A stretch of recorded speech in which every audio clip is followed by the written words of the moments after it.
Hello and welcome to Scrapbooking Station. In this video I just got the one card, so it's the Be Happy card, and I'm going to focus on the Fun Flock, which is a great way to create a suede-like paper on your projects. So this card's got a lot going for it. This is beginning to end, so I can put the camera over my shoulder and get started. This card is a base split card design, so again the back panel is going to be separate from the front panel, and the only consideration here is how long this is going to be, or how wide that's going to be, and that pretty much depends on your die cut. This is from Scissors. It's called Flowers, and so I've got plenty of room here, because what I'm going to do is take my front panel and bump it against there, move it along here so that I don't split up any circles, because I'm going to put acetate background in there. So anything natural will work, because what I'm going to put in is the honeybee as my focal point, and so I will cut that and be back.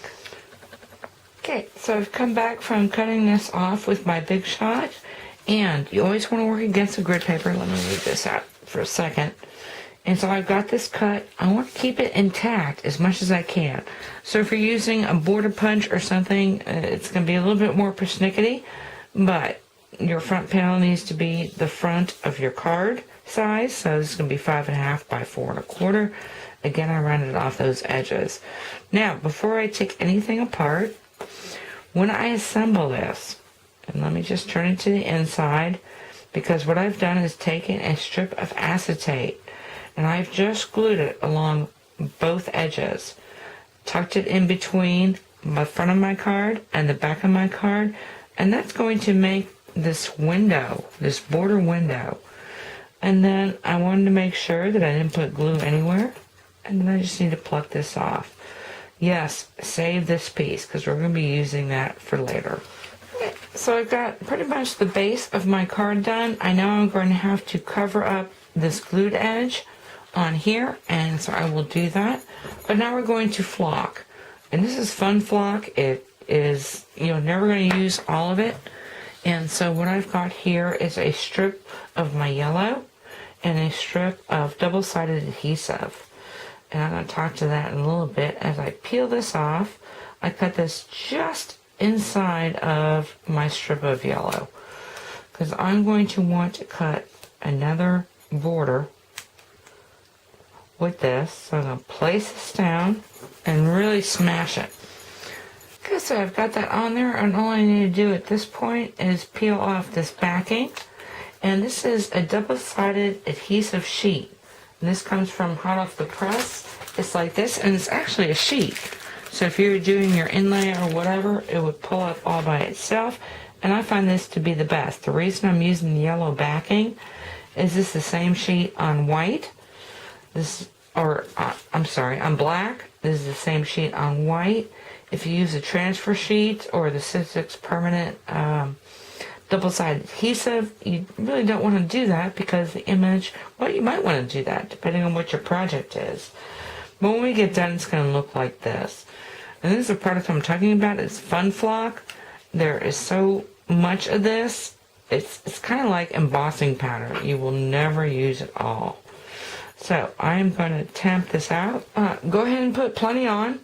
And you might want to just move it around and make sure you've got your whole sticky strip covered. And then you just want to go ahead and rub it.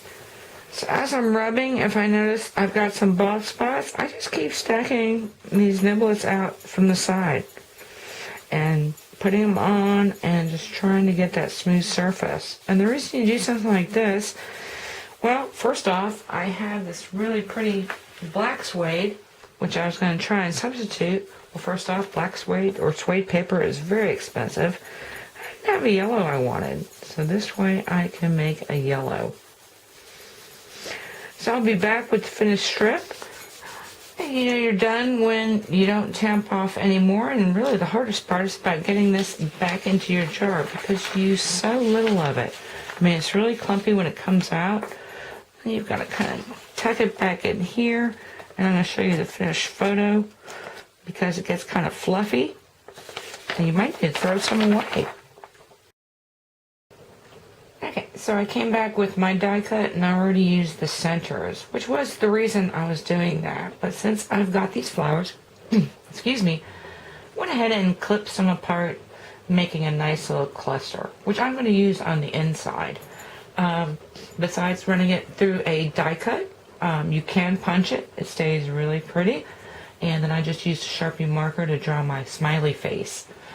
And then the other thing I did with it is I had this other strip. I went ahead and stamped my bumblebee. And then I just fussy cut out these stripes and placed that on this black embossed bumblebee. There's a little sculpting there, as you can see, so I kind of freeform scored along the side of the wings and then curled them back. And the great thing about curling acetate is it'll stay like that, so it can be smashed and it'll spring back up for the most part. The other thing is I love pairing acetate because you get this flash.